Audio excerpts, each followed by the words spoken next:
back to Section 4 fans. Today we're recapping the incredible World Cup finale, breaking down some of the biggest moments.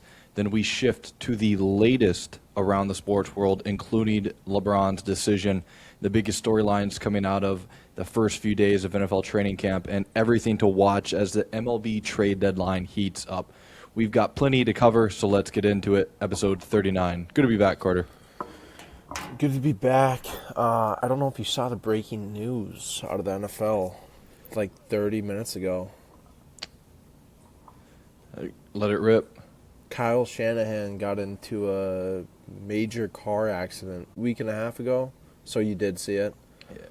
I saw the Schefter posted it, and he's very limited on what he can do at training camp because of the injuries. I don't know how much that will affect the 49ers because it's not like they have a brand new quarterback or like brand new star players. They've retained pretty much everyone. Yeah, I guess the big name's Mike Evans, but that's kind of about all they've done. How old he is in age, he's taken on Juwan Jennings' role kind of now. Yeah, basically he's going to be their big target guy. But yeah, probably not the best news to come out of the 49ers camp. Obviously, best wishes to him in his recovery, and hope he could get back on that sideline as soon as possible and at 100%, of course. Finally, the World Cup is done. This week has felt weird. No matches at all. I think last weekend was a pretty exciting weekend. We got the third-place match in the final. I watched the third-place match, and I was pretty impressed. I kind of knew that both sides didn't really want to play. It's, in their eyes, a pointless game. I don't think it was both sides didn't want to play. I think France didn't want to play the first half, and then came out. Well, I was just saying, like, before the match, I don't think either team really wanted to take the field. And I think that's part of the reason why England was able to get out to such an early lead. And I think at halftime it was 4-0, which was quite shocking. And then France comes back out of nowhere. Second half, Mbappe decides to start playing. And that ended up being a pretty good game. England ended up winning. But that center back pairing of Lacroix and Konate was just horrible. Yeah, it wasn't very good. France seemed to put out more of their second defenders, second team guys, essentially, except for their front four. And keeper. Cherky is considered. I feel like England started with the guys that normally started, so that kind of gave them an edge. Except for their front four. Yeah. But no, it was a great match. Yeah, the final. Pretty interesting. I thought it was a little slow. I knew Spain was going to be pretty hard to break down, but I didn't anticipate it to be as hard for Argentina to get through. Spain's midfield and defense, as it took them essentially 120 minutes to even get a shot off. So not the best look out of Argentina there. It was basically just domination by Spain, and Martinez was standing on his head most of the match. That's really what kept Argentina in it. And at the end, Fernan Torres with a great finish, getting the win for Spain, getting their second World Cup. So a great way to end the tournament there. And, I'm really looking forward to 2030 already. Just something about the World Cup. They're always exciting. It doesn't matter. I feel year in, year out, they continue to top each other and improve, whether it's, the World Cup in general or just the play, the games. Obviously, 2014 is still very iconic in people's eyes, but I think this past 2026 World Cup was almost to that level as well. Looking at the game, Argentina didn't register one shot on target. Yeah. How Spain played with such a high line, I think it just suffocated Argentina. They couldn't get the ball out of their half. No. They had no momentum at all in the game. And I don't think Argentina is... it's a good squad, but I don't think it... I think Argentina loses to France. Yeah. I think if Argentina plays England 10 times, I think they lose 7 of them. Yeah, they did have Argentina's success was a lot of late luck. I wouldn't say luck. I would say kind of. Well, the only reason I say luck is because I feel like a lot of those wins they were getting, I feel like they honestly quite didn't deserve those wins. I feel like the other team was playing harder at times, and something just happened at the end to where Argentina was able to get a goal or two goals to continue and move on. So obviously, props to them for able to play throughout the whole match. But I feel like just thinking back to that one of the knockout games against Cape Verde, like they went into extra time with Cape Verde 3-2, almost lost. And I think right there that kind of shook some people up because maybe this side wasn't as strong as the previous World Cup. But yeah, props to Cape Verde as well. They had an exceptional tournament. So Yeah. I think Argentina kind of like they just wait for their moments.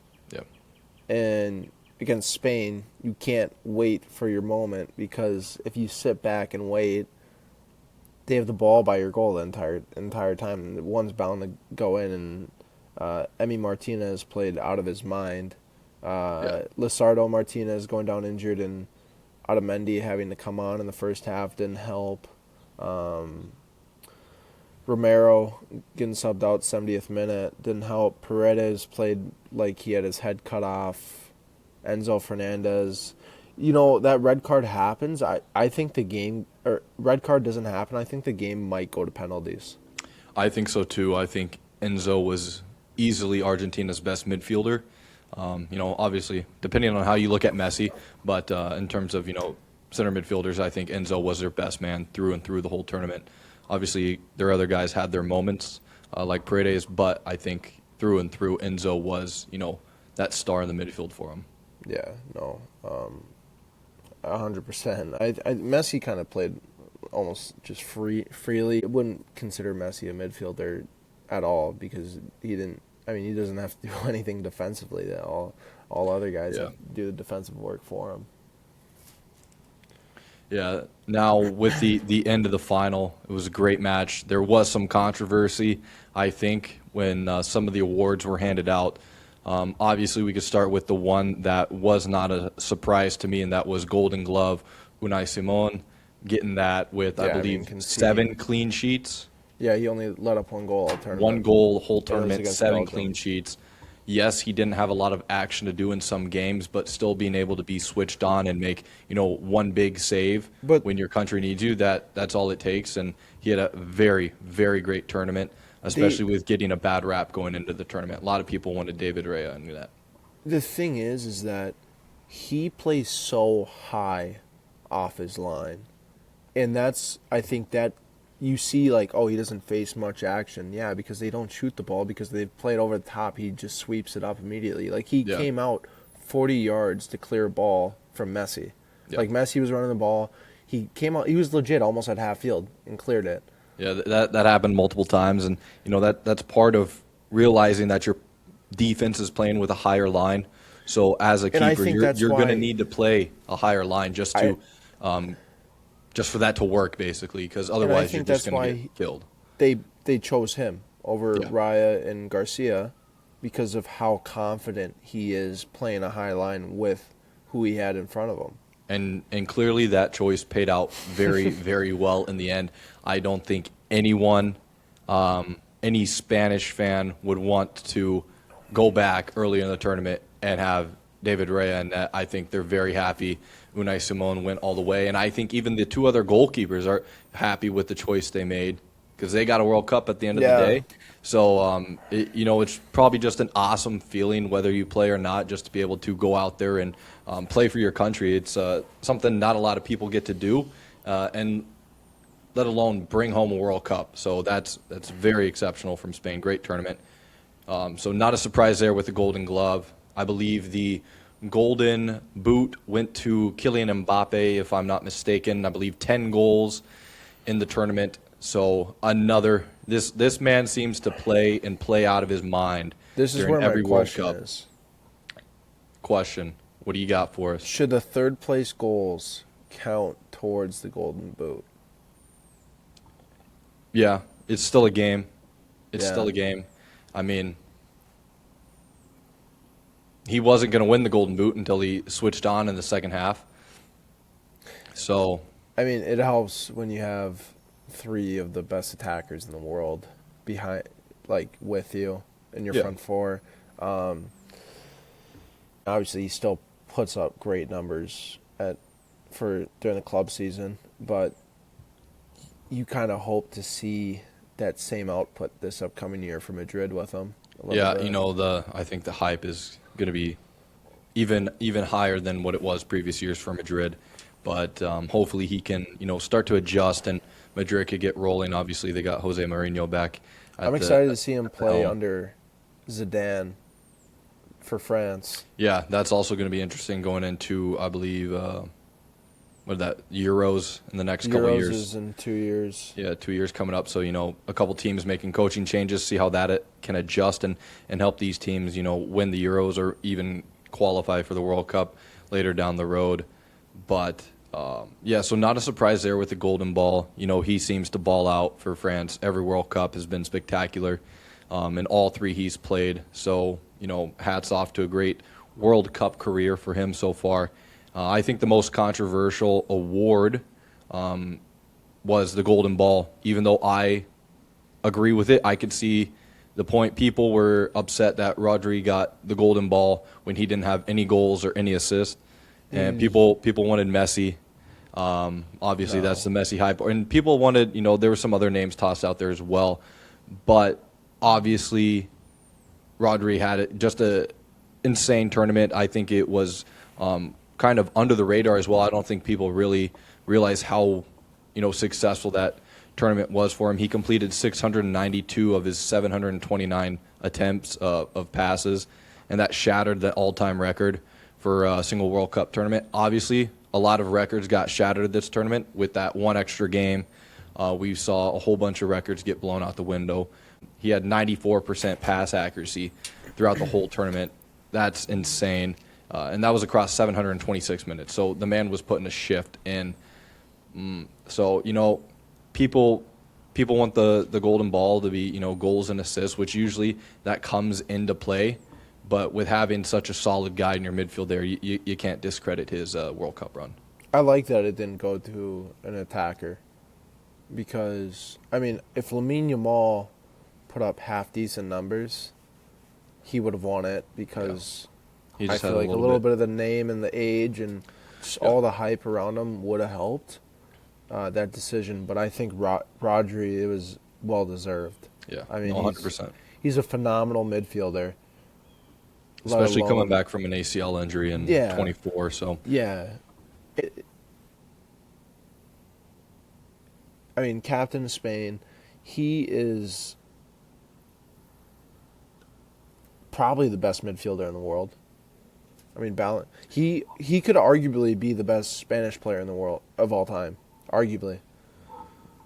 that's definitely that could definitely be a hot take. That nation has been full of magicians, World maestros Cup, in the midfield. Champions League, Premier League. He's let's say- won damn near about everything. I like Euros as well. Yeah, there's not much else he's missing from the trophy cabinet. But yeah, he's definitely one of the more dominant midfielders in today's game. And I Builder could in see the him world, but- being like not all-time midfielder, like best in the world, but I could see him being on that list of, some An of the greats. argument. Yeah. But yeah, it was a heck of a World Cup. One football out the country and another one's ramping up.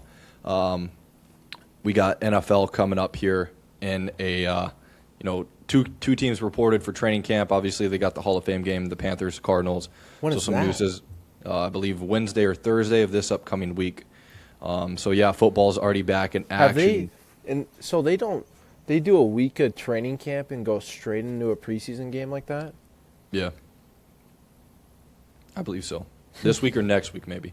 I don't know. I can't remember the exact date. I just know it's whenever the Hall of Fame ceremony is. It's that, a couple days after.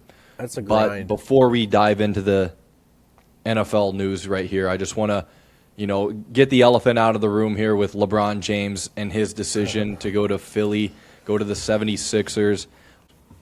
I think he is willing to take a sacrifice. Obviously, it shows in his contract. But I think he's willing to take a sacrifice on the court as well.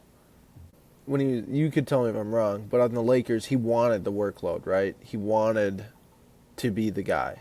No? Yeah, I mean, I think that was the reason why he went there in the first place, was to be that guy again for the Lakers, for the Lakers to have, that guy on their team. And he was able to do that for quite some time. Obviously, they bring in Luka, and that kind of changes dynamics. And then you get the rise of, Austin Reeves, who has been, pretty good so far in his career, at least, better than expected, I'd say. But, yeah, I think this move to the 76ers kind of shows that he is willing to take, a back seat. And I think he realizes it in himself that at this point in his career, he doesn't need to be, and oftentimes is better utilized not being the number one option. And I think going to a place like Philly, although that's not where I wanted him to go, I think that, it's a good position. The core they have is a very strong core. I think if they can just keep Embiid healthy, that's going to be the big if of their season, all season long. It's a lot of pressure on the A lot of pressure on the Sixers, and the East is loaded more than ever, basically. I don't think the East has looked as good as it has since, maybe you could say 2016, but I would even say this is probably the best in a very, very long time. The East is going to be very competitive this year, so I'm interested to kind of see how that shakes up and what teams don't make the playoffs. But I do think this move gives the Sixers a chance. I think they had a chance anyway, but getting a guy like LeBron, even late in his career, I think he could still get you. Maybe he doesn't need to get you 20 a night, but he can definitely get you those assists and those boards as well, because he still wants to put in the work up and down the court. But I think the pressure on the players is going to be massive because yeah. they all know it's LeBron's last few years of his career. Yeah, it's a 2-year, $8 million deal with a player option. So yeah, 24 seasons for sure. But if you're doing 24, you may as well do 25. That's the way I look at it.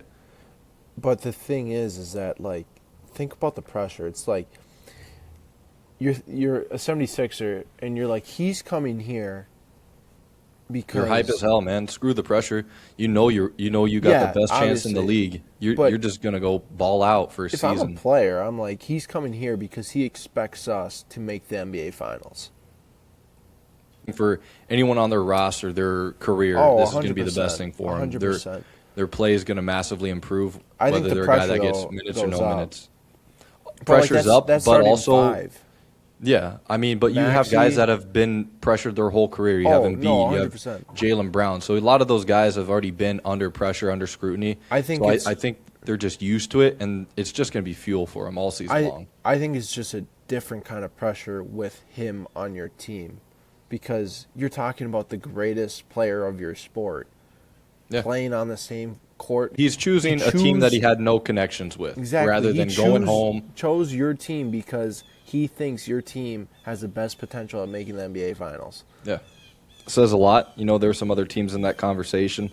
So, not surprised, but it did surprise me a little. He went with the Sixers there, but it seemed like at his point in his career, that's kind of the best spot for him. I saw a rumor that he was going to live in New York and helicopter in every single day for practice. Yeah, I also saw another reply to that saying, please do not go in the helicopter. So, hopefully he can just drive to Philly. But that was kind of all I had for NBA. If you wanted more NBA news, go listen to the last episode. We had our analyst Drake Schramm on, and we dove into almost every single move this whole offseason so far. So that's a really great listen. Go ahead and check that out if you want more NBA news. As we switch into the NFL news here, training camp has started once again.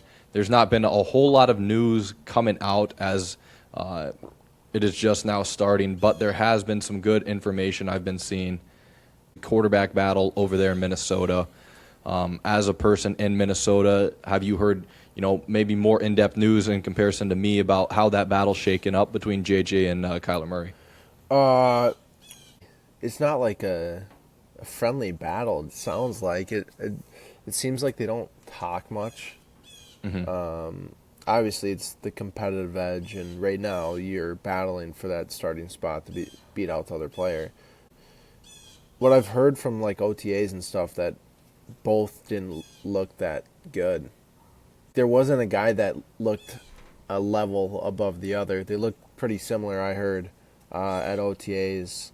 So training camp obviously will be the decider. It's hard for preseason because how are they going to split reps? And that's where it's going to be the big decision, is who gets the reps with the first team. And I don't know how you keep that out of the spotlight, because if you look around the league, there isn't much QB battles going on. No, I guess, kind of the only other one that a battle, but not really, would be the Browns. You got Deshaun Watson and Shedeur, but Watson, Malik I think, Willis is winning the battle over battling there. someone? No. I mean, maybe Atlanta with Tua and Tua and Penix, that's the other battle there. I think those are about the only two I can think of. I mean, yeah. Dart will have the Giants. Is the Chiefs going to start Fields right away? Mahomes, everything I've heard, Mahomes should be ready for week 1. How is that even possible? Toward in December. That's about 9 months of recovery. Really? That seems rushed. For ACL. I think really whatever rushed. else he had with him too, but I mean, not really with today's tech and the way these guys rehab.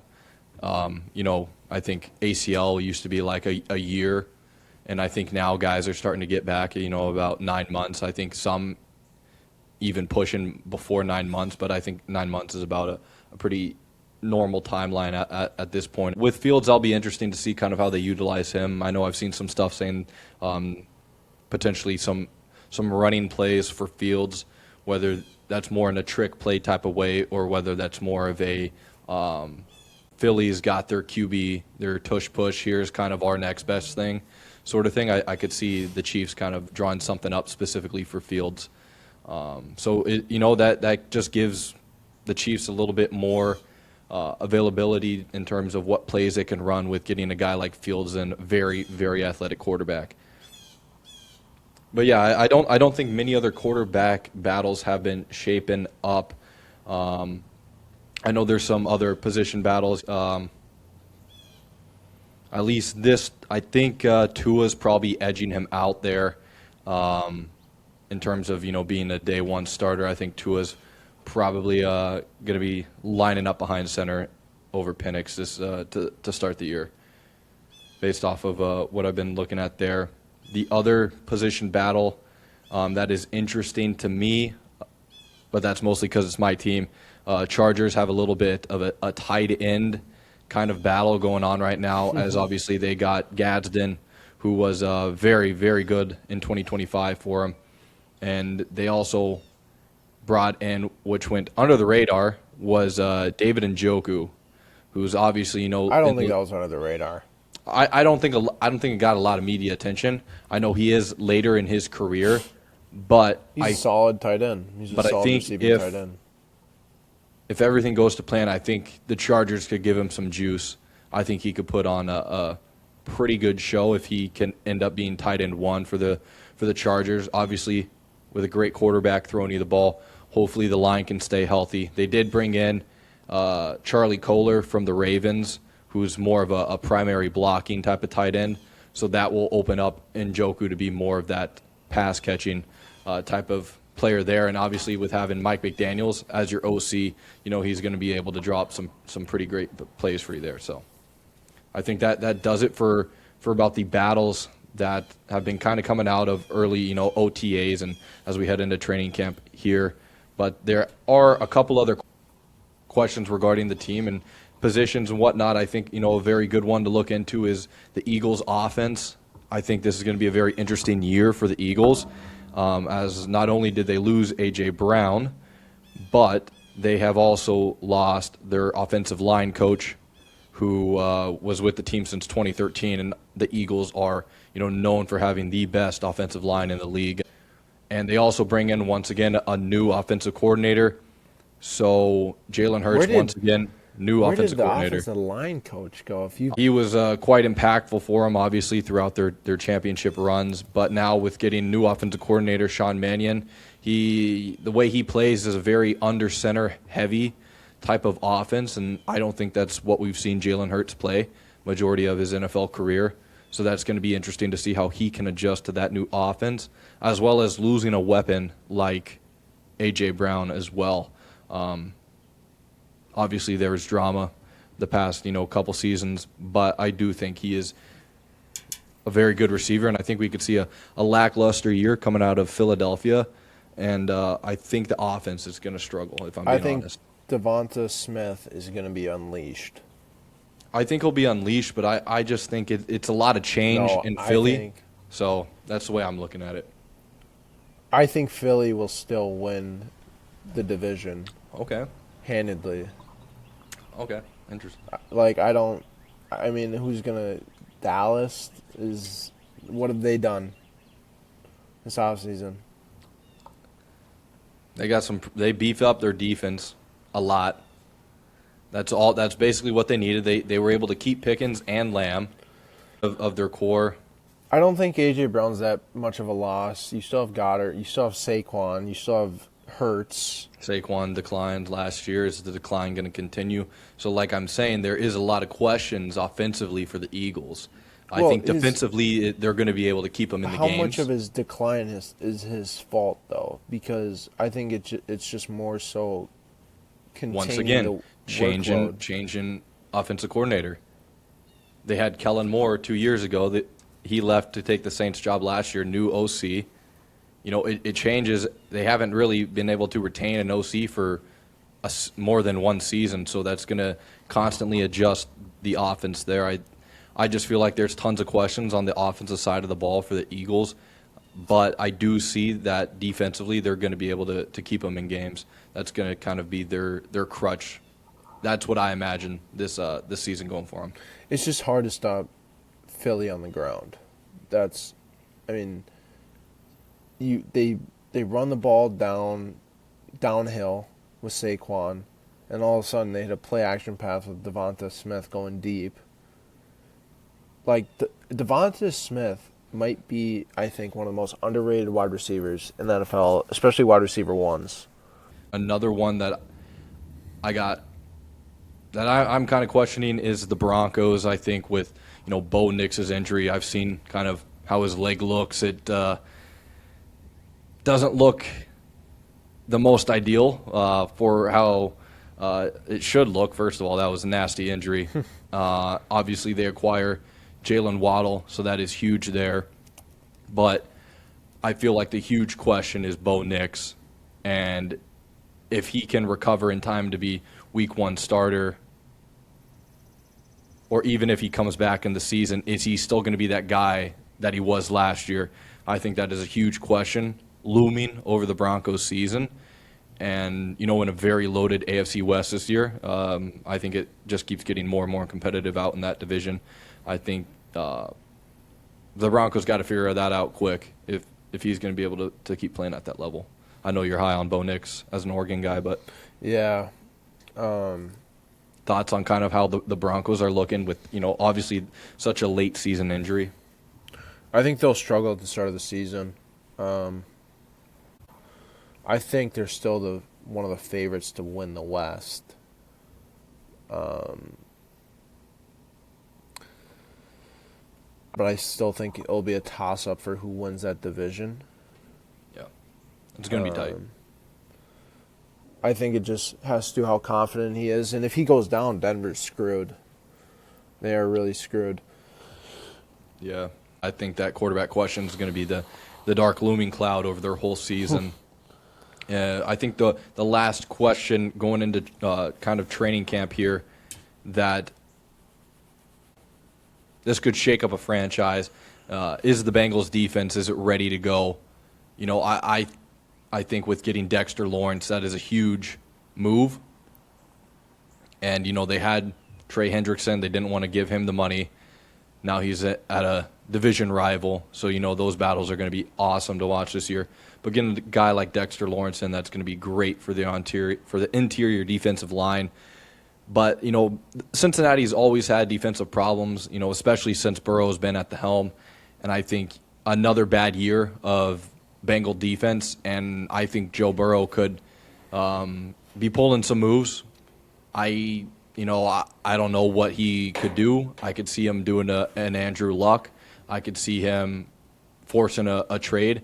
I feel like this year kind of is make or break for him and the Bengals personally. It's hard to leave that offense, though, with the weapons that they have with T. Higgins, Jamar Chase, even Chase Brown in the backfield. Yep. Like, no, it's those tough. three and alone is tough to leave. Deciding to leave from that, you're going to want to go to a premier spot.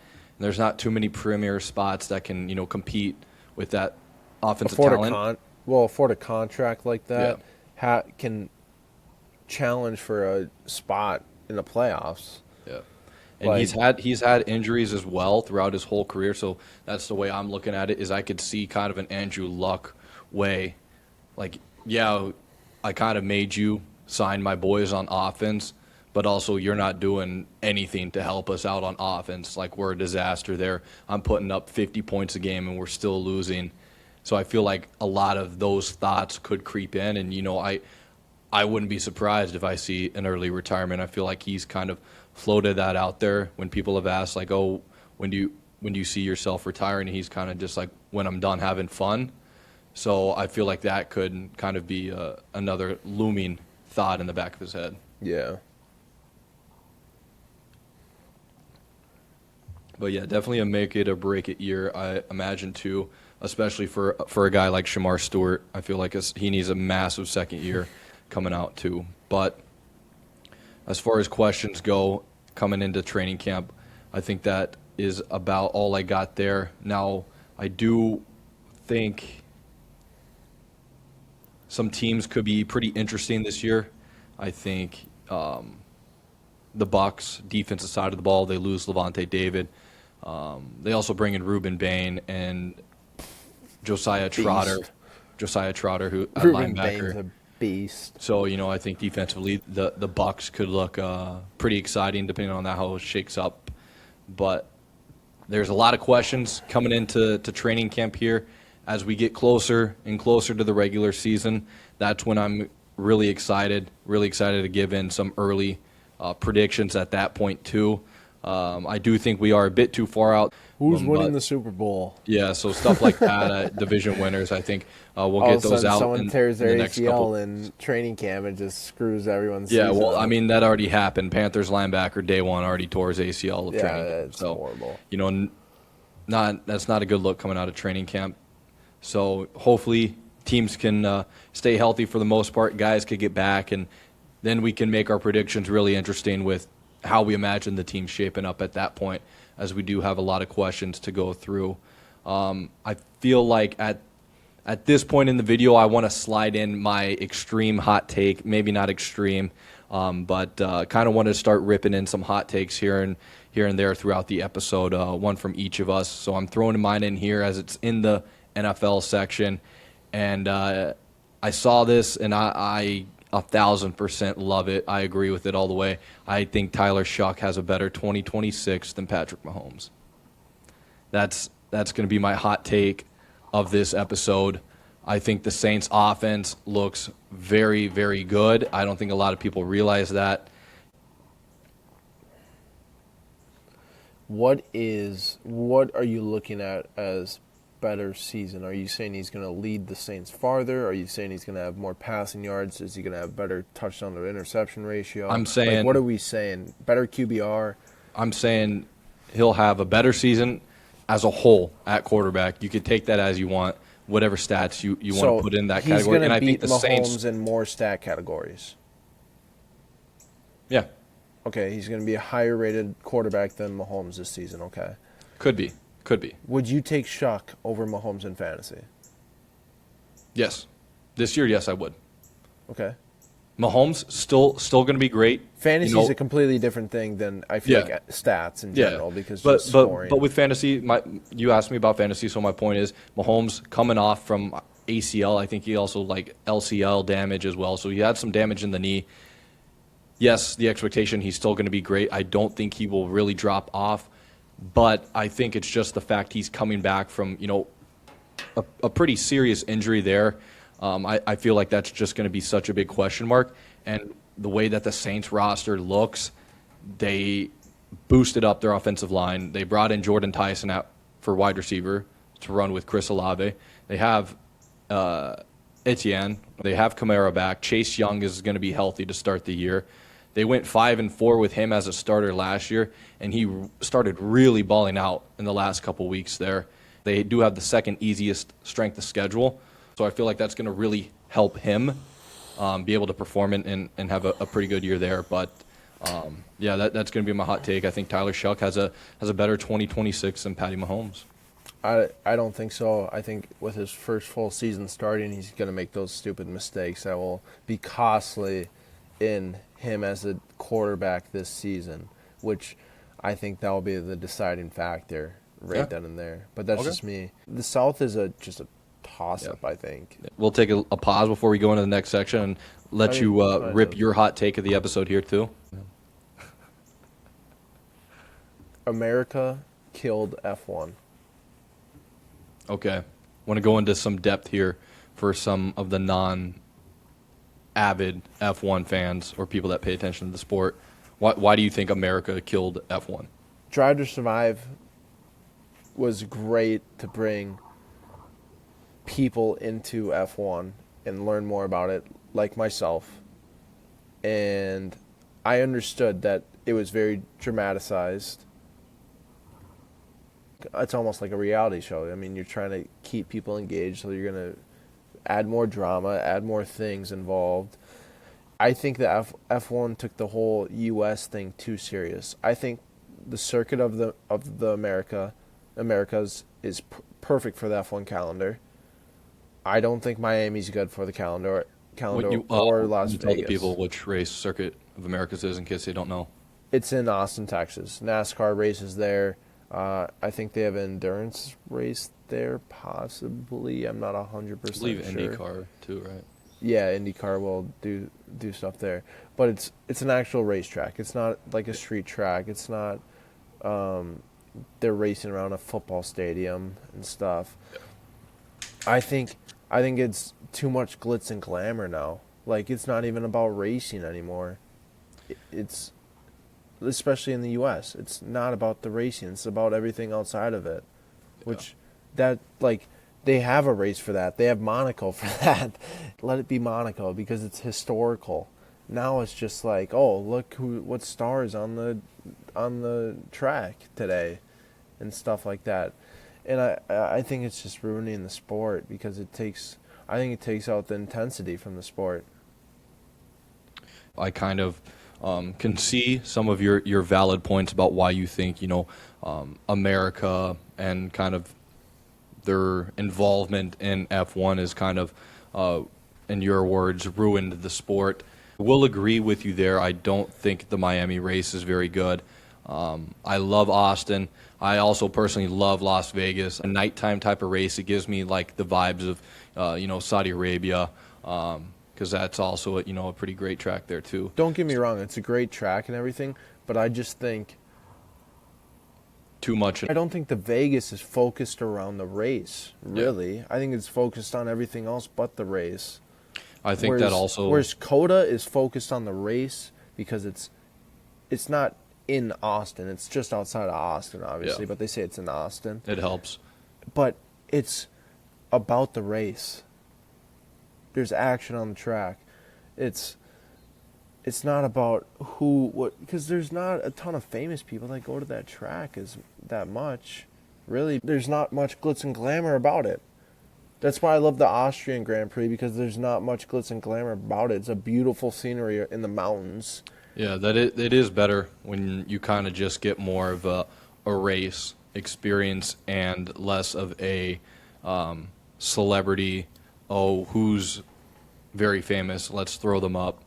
Oh, let's find every famous person. But I also do kind of think that is kind of what happens in America. I think we saw it multiple times throughout the World Cup as well, where they were showing stars in the stands. And I think everyone over in Europe is like, okay, who are these people and why do we care? And I think that's why the game we went to was so amazing, because it was about the game. It wasn't about who's at the stadium. and everything. It was just pure passion about the game. Yeah, no, it's a good point. It has drifted from what it used to be. Early 2000s. I feel like it was, obviously not as popular over here, but it was still, about racing, and that's all the guys cared about. And I feel like now it's starting to be about other things. So that's a excellent hot take from you there. Hoping to keep these going at least one per episode. Just kind of shake it up, see what's going on around the world there. Lastly, want to get into here is MLB. We are about halfway through the season. We just had All-Star Game, Home Run Derby. Did you watch any of those, both of those? I watched the Home Run Derby. Thoughts on the Home Run Derby with the new format? I liked with it. Swings instead of the timer. I liked it. You liked it. I liked it too. I think they just swing at everything, and there's not much of a strategy to it. Whereas, it's kind of like,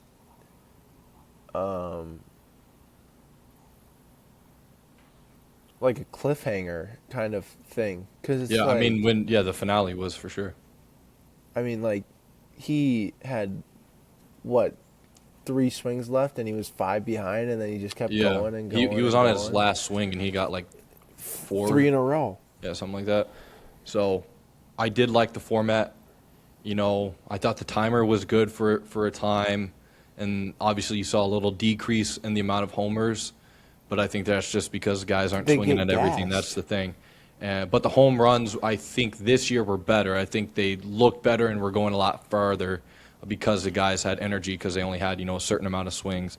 I do think this is going to end up making its way back to outs. I do see it happening, of the Home Run Derby making its way all the way back to outs, even though that was kind of the point they wanted to get away from.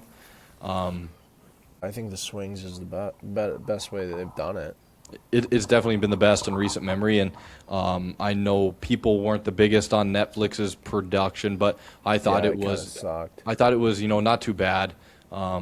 It's interesting seeing Netflix's development into MLB. They're obviously trying to get more games. They had a game earlier this year for opening day. I think it was the Giants and the Yankees.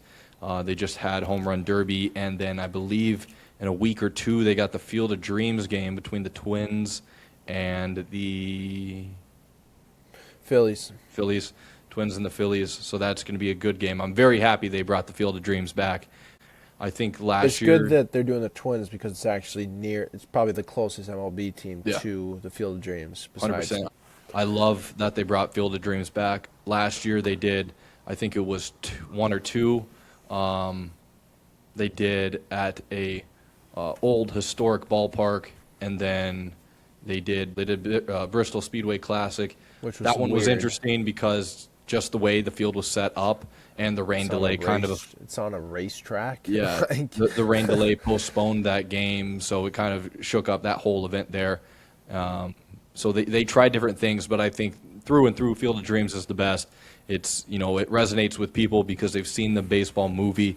People know the Field of Dreams, so I'm really looking forward to that matchup there. Hopefully, Netflix was able to keep improving on these productions, and they can get to a level that's enjoyable for all fans. So yeah, I think at this point in the year, it's looking good. I like the Derby. All-Star Game was okay as well. But I was shocked Caminero got hit. That kind of pissed me off. Don't want to see a guy get hit in the All-Star Game. But, great first half of the season and a great All-Star break. As we get into this second half of the season here, have you been paying attention to a lot of baseball as of late? I know I kind of took a break with World Cup, but this week I was definitely, heating up and watching and looking at a lot of baseball. So what have you been into? I mean, I've been paying attention to it. I haven't been watching many games because the Twins package is just stupidly expensive. I hate how it's not through FanDuel. And I'm paying attention to it. Obviously, I know who's the playoff top teams and the teams that are struggling and team needs and teams looking to sell and buy and stuff. So yeah, it's definitely a very good point in the season. I think for me, looking at the NL, I don't imagine any of the division leaders slipping. I think those 3 division leaders at this point are going to end up winning their division. I think the Braves, the Brewers, and the Dodgers all win their division. And everyone else in their divisions are about 10 games back or more. So it's not a very close race at all in the NL. As you get over to the AL side, that is a very tight race in every division. There's a lot of teams still up to either win the division or be in a great wild card spot. You got the AL West, you got the Rangers on top, you got the Mariners 1.5 back, and you've got the Astros 2 games back. Made a AL East, turnaround. They did. AL East, you got the Rays up top, you got the Yankees 2 games back, and you got the Red Sox still in here with that huge win streak they went on when they went on 15 straight games. So now they're only 6.5 back from the division lead there. And then in the AL Central, you got the White Sox on top with the Guardians 1.5 back and the Twins 4.5 back. And the Tigers are still even in this somehow at 5 games back. And I think that's hurting a lot of moves. I think a lot of people expected Skubal to be available. And I think the Tigers are hesitant because at this point in the season, they are still in contention to get, either take over that division or more than likely line up in a wild card spot. So I think that's where some hesitancy is coming from, and I feel like that's going to affect this deadline. I feel this deadline had the potential to be very exciting with a lot of big-time names and moves happening, but I feel the AL has destroyed a lot of these moves from probably happening, as a lot of teams don't want to give up on some of their players as they are still in, pretty good positions to compete still at this point. Going into the second half of the year now, kind of deadline coming up. I believe August 3rd is the trade deadline. Kind of just want to go through and get what moves do we want to see contenders make to hopefully elevate them and help continue their season.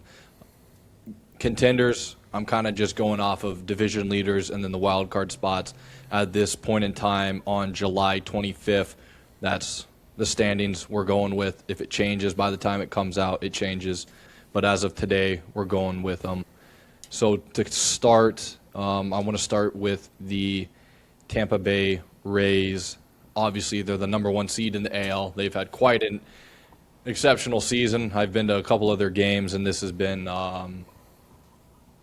they're always kind of in the mill, usually a wild card or fighting with the Yankees, but this has been a very dominant year for them. I think looking at their roster, I think they could use some pitching, but I do feel like they need another bat. I feel like they need someone to help out with Yandy Diaz, Jonathan Aranda, and Caminero. I feel like they need another bat in there. And sounds like we're going the same direction here. And looking at their infield, yeah, we're going the same direction. Looking at their infield there, I've seen kind of shortstop and second base are their weakest positions on the roster, in my opinion. I also think catcher could be up there too. There's two moves I'd really love to see them make. You said we're going with the same route, so you could take him, and we'll hope it's the same. I'll go a different way. I would love to see the Rays grab Adley Rutschman from the Baltimore Orioles. I think that could be it's going to be a little bit harder to get him. That's a hard trade to make. But I feel like basically I saw something Kevin Cash asked the Blue Jays manager, who was the AL manager for the All-Star game, and he requested to have to have Rasmussen, I believe. Rasmussen, he was a pitcher back at Oregon State when Rutschman was a catcher.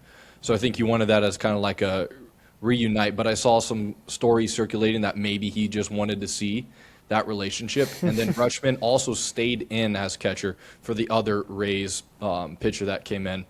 So I do think they could use some help at catcher, and I think he could be available just in terms of the right price, because it is going to cost him a bit.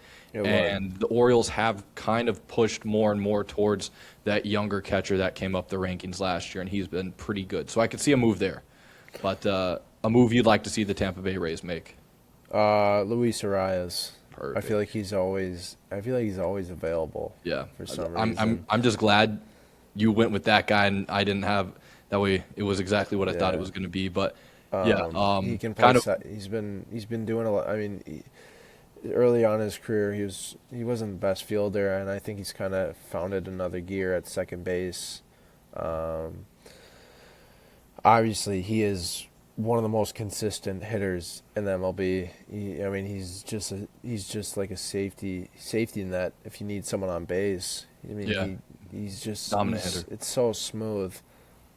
In with his contract expiring for the Giants soon, I think he would fit perfectly. I don't think he'll cost that much either. Obviously, he's a little bit on the high payroll side, I believe, his Yes. contract. But I mean, that's just a 1 year thing, and if Tampa really wants to make that be that aggressive, go for it. And that's another interesting thing too with Tampa is they are under new ownership. So, I think this is going to be a real test of, how deep are they willing to go into their pockets compared to the previous owner. Obviously, they've been one of the lower payroll teams for years. So I think this deadline is really going to decide about how serious they take this season and kind of their team in general. So, yeah, I think that would be a great move. I would like to see either one of those two moves. Like I mentioned, I think they could use some pitching as well, but with pitching, it's always hard to get a premier either reliever or a starter because teams are going to want up a lot for that in return. So I think I could see them going with hitters here. The next team, we got second in the AL, the Chicago White Sox, who have been quite a surprise this year. I don't think anyone expected them to be as good as what they've been. And I think really kind of the main thing that I see what they need is pitching. For me, I think from what I've seen, the Angels and the Mets and the Rockies, some of the bottom teams are really kind of open business for everyone, except, Mike Trout, Juan Soto, guys like that. They said they're not willing to shop, but for the most part, everyone's shoppable. I think the Angels are probably going to lose some pitching here at the trade deadline. I think between, the success so far this season of Soriano, Urena's been good as well, and then also Reed Detmers. I think either of those three or all of them could be moved, and I think the White Sox could go with someone like Reed Detmers here just to kind of help booster up that starting pitching depth. I think Kevin Gausman from Toronto would be just a good rental for the second half of the season, just that depth. And then also the Mets, I feel like, are going to probably move on from a couple Yeah, I got here. I got some later on for some other teams I could see. The thing is that, like, I'm saying Kevin Gausman for the White Sox, but Kevin Gausman could be for a handful of teams. Yeah, no, 100%. And that's the tough thing is that, like, there's like I feel like there's a handful of guys that are going to be traded that are going to be said probably multiple times for me because I'm like, Yeah, and that's fine because they're going to be premier targets for any team. So there's going to be more than one team going after these guys. So that's not really a surprise there that we may get some repeats. But yeah, I think the White Sox are going to go with pitching here. I think we look at the number 3 seed in the AL. That's who do we got? We got the Rangers at this point in time right now. They have jumped the Mariners in the AL West, so the Rangers are looking like a 3 seed there. And for me, I think the Rangers, they could make some interesting moves, but I'm just not really sure what they could do, to be honest. I think Luis Arias again. I think I think that's he's going to be another. He's obviously going to be a heavy target for a lot of teams, but I think just adding a consistent hitter and to help at second base as well. Yeah, I think they could go with hitting here. I think Luis Arias is going to be on a lot of teams' radars. I do think that the Rangers have some pretty good pitching, but I think they need more past the first couple guys. I think they need some, guys to build out that back end of the starting rotation. I could see a guy like Trevor Rogers from the Baltimore Orioles being on the move here. As you can tell, I kind of imagine, based off of what I've said so far, the Orioles could be selling a bit. I do think Trevor Rogers could cost a little bit more than what they imagine, but I do think that would be a pretty good move for them to make, at least to stay in the race.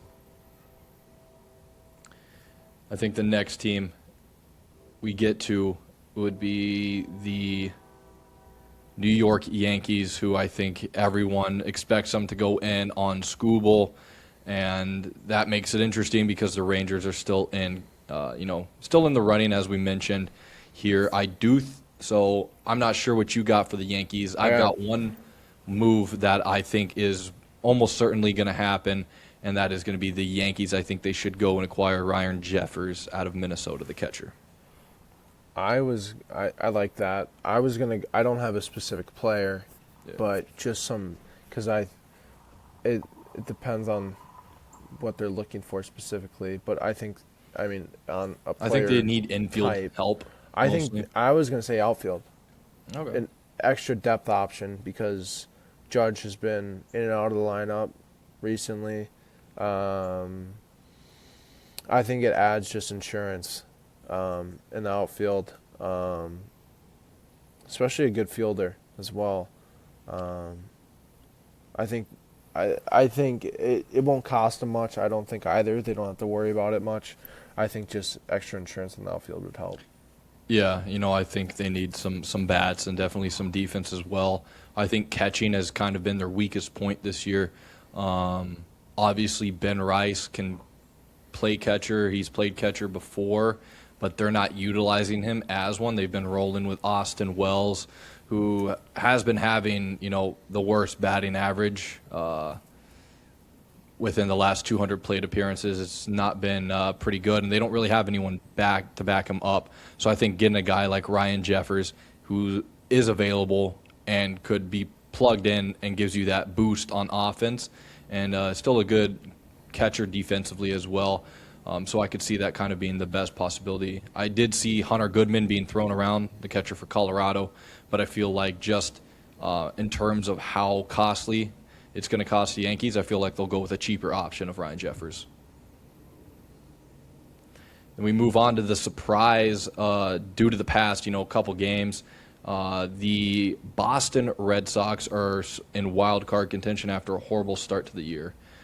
So with Boston, kind of anything that you think they should pick up? I know they're in a weird spot because no one expected them to kind of be where they're at after the way they started the year. So,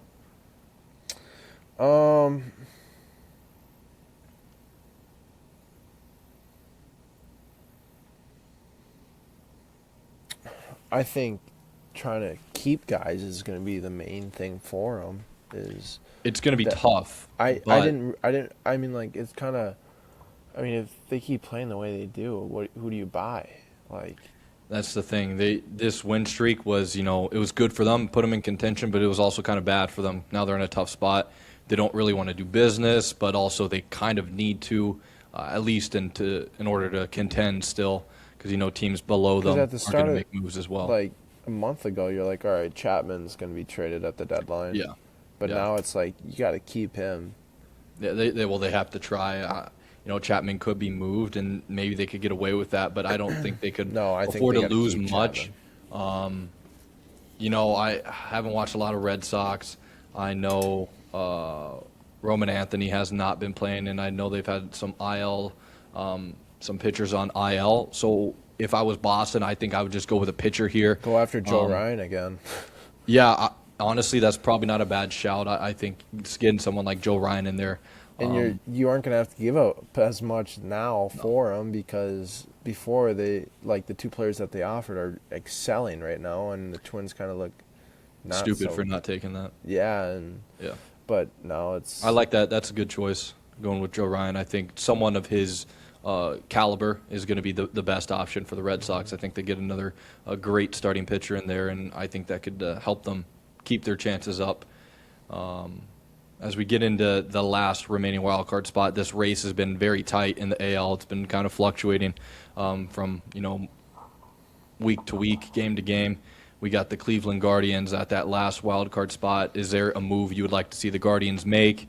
What do you kind of got there? A hitter.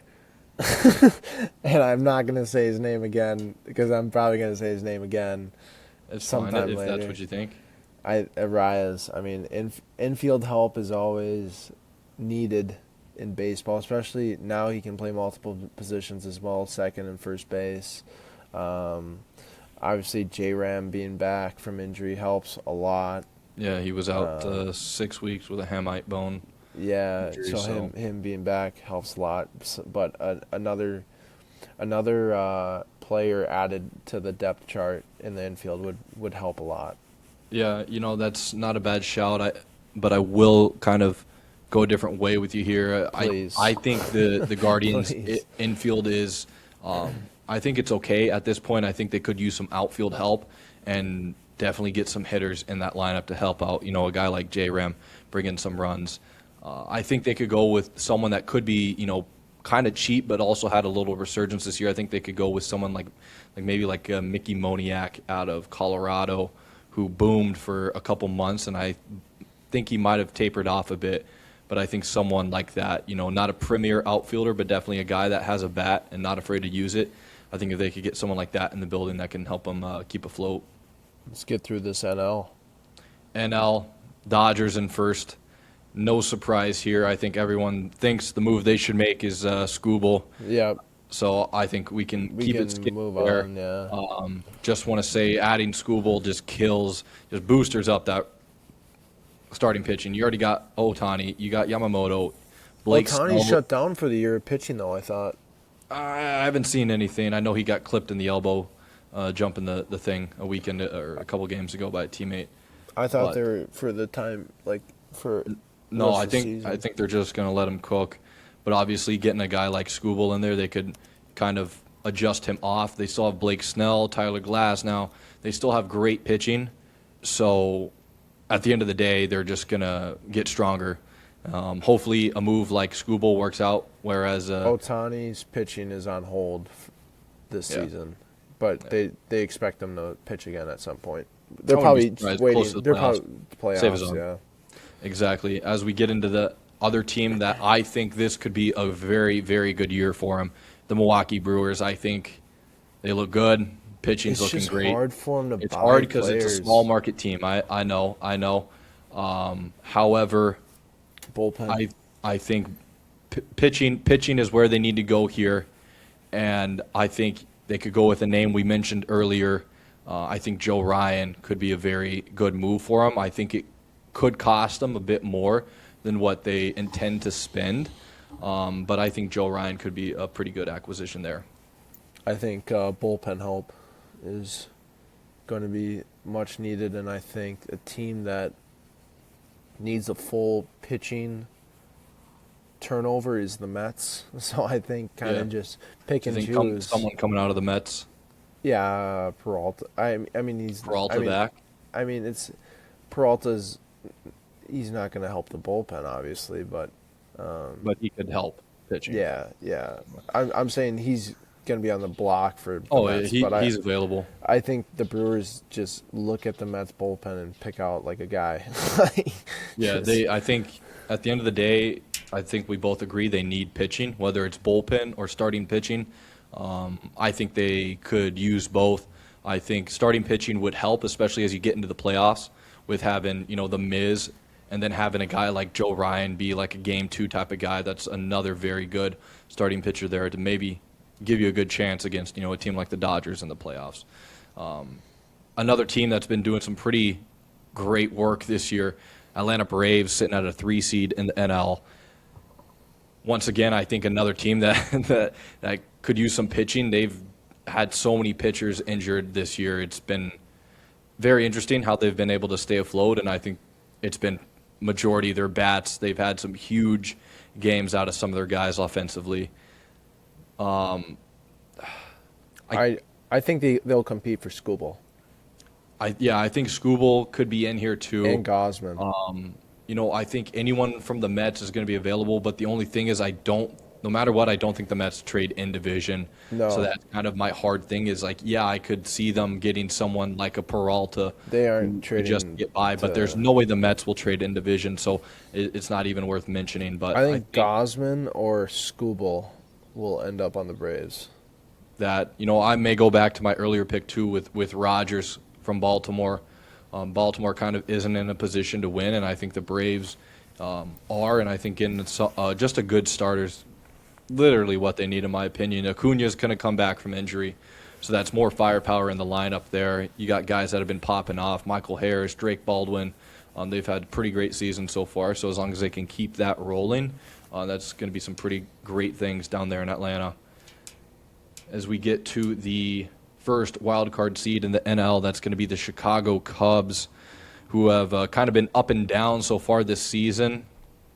And I think a move they need to make is arms. They need pitching, whether you go bullpen, whether you go starting pitching.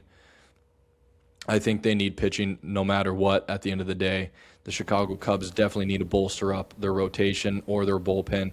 Some of their guys haven't been the greatest, so I think getting an arm that could be available would be maybe like a Casey Miz, I believe is how you say his name, or Maez, the pitcher in Detroit. I think that could be an available pitching option for them, and definitely one that they could go out and get. I think you throw a cast into the New York Mets starting rotation and see what pitcher you catch out of there. Who would you? I mean, Peralta, Holmes. Yeah. I mean, you could pick and choose. I'd like to see Holmes, mostly because he's also on my fantasy team, but he's obviously been out with that fractured fibula for most of the season, so he's on his way to come back. So I think that is what's keeping teams hesitant, is they don't know how he's going to be because he hasn't pitched since that injury has happened. But I think at the end of the day, that makes him even easier to acquire. So I think that could be a very good move for the Cubs. So I think they got to go pitching here, and they just have to hope that their bats can keep swinging and hopefully no mistakes, especially out of PCA. He's been making a couple mistakes this year. So second wild card in the NL, we got the Philadelphia Phillies.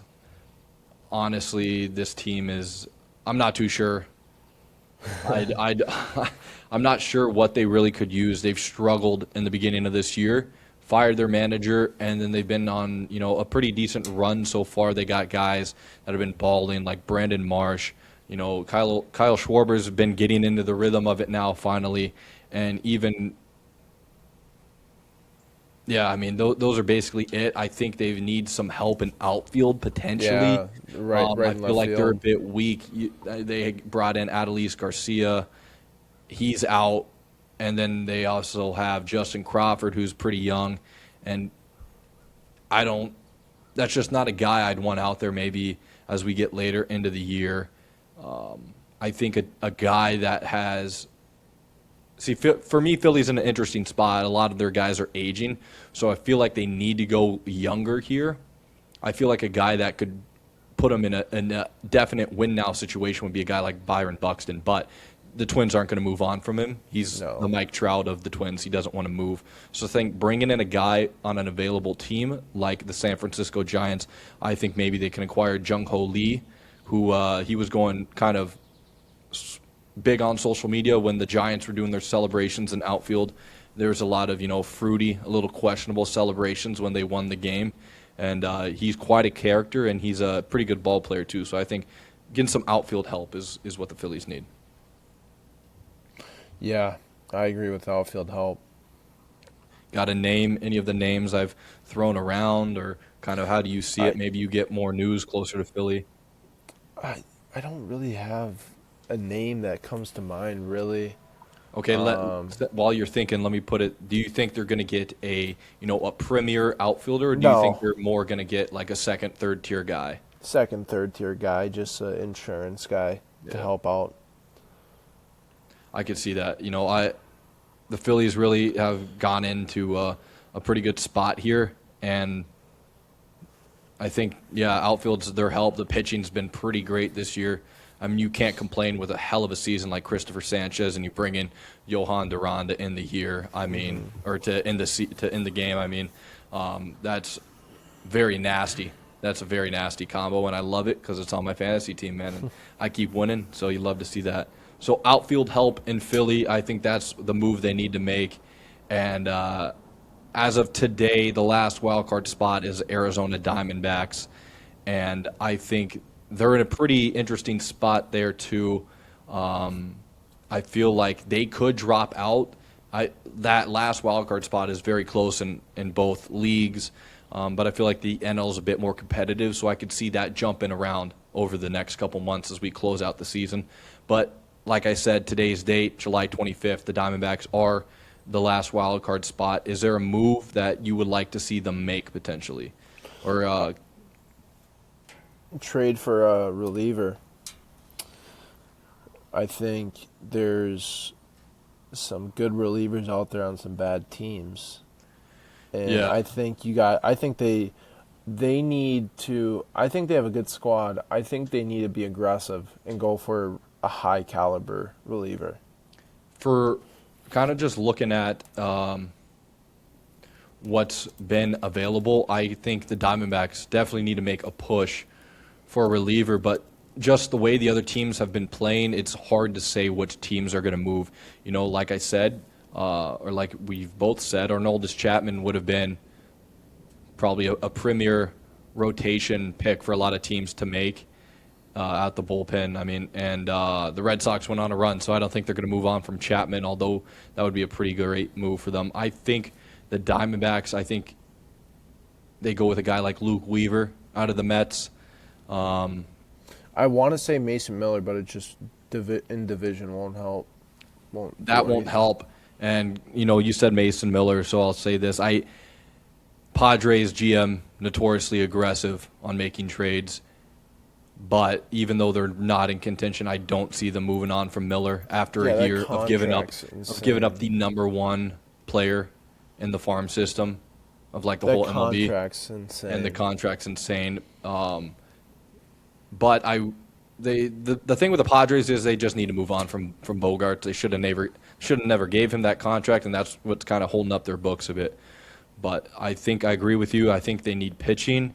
So I'm kind of going with what's available in terms of, I think the Red Sox had quite a couple guys available. Due to their win streak, I think they no longer are, so that's why I'm going with another Mets pitcher. I think the Mets are going to get depleted, hopefully, and I think they grab Luke Weaver.